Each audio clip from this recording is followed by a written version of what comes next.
His letter in her pocket was like an unexploded bomb. She slipped one hand into her woolly jacket, and withdrew two envelopes. The flap of one had already been torn open.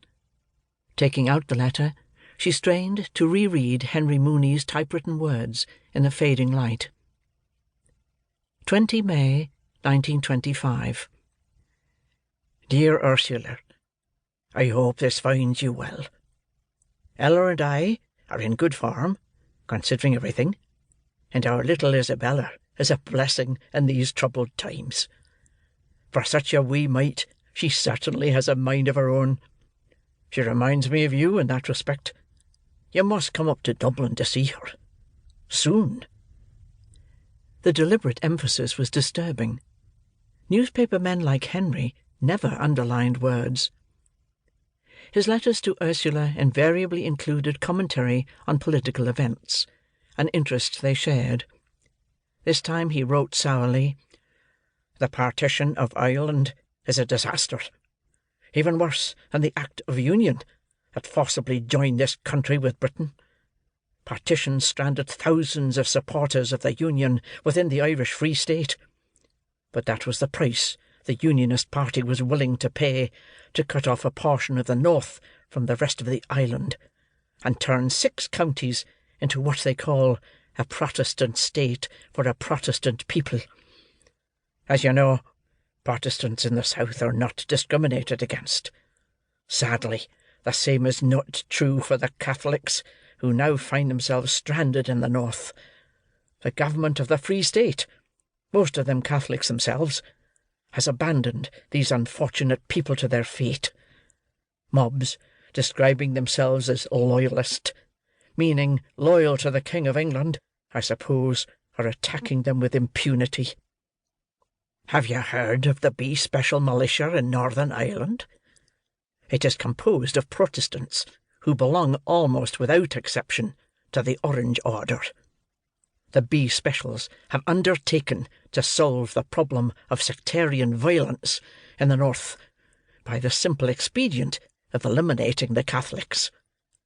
According to the latest figures I've seen, over 600 have been killed in the last couple of years. 10,000 have lost their jobs, and twice that number have lost their homes.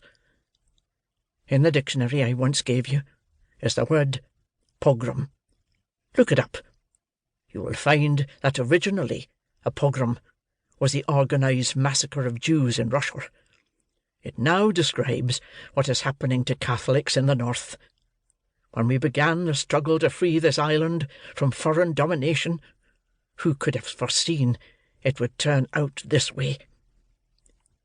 Henry's letter concluded, "Next month I shall be off to London for a few days. I hope to sell a feature article on the British Broadcasting Company, which is about to liquidate as a private corporation and go public. I have mixed feelings about broadcasting. As a print journalist, I am committed to the written word, yet I predict that one day all communications will be carried on radio waves. Wireless transmission will change the world, little business." Ursula smiled at Henry's use of the old pet name. No one else ever called her little business. On the back of the letter was a postscript in his wife's graceful handwriting. "You really must come soon. We have something to discuss which cannot be put into a letter. Henry wanted to travel to Clare to talk to you, but I would not allow it. I was afraid for him. You understand?" "I do understand, Ella," Ursula thought sadly, as she tucked the letter back into its envelope. "There would be trouble if Uncle Henry came to the farm." The Irish Civil War, which some called the War of Brothers, was only 2 years in the past. The wounds to the Irish soul were still bleeding.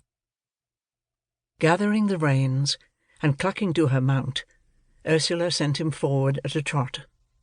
A gentle blue twilight soon enfolded them.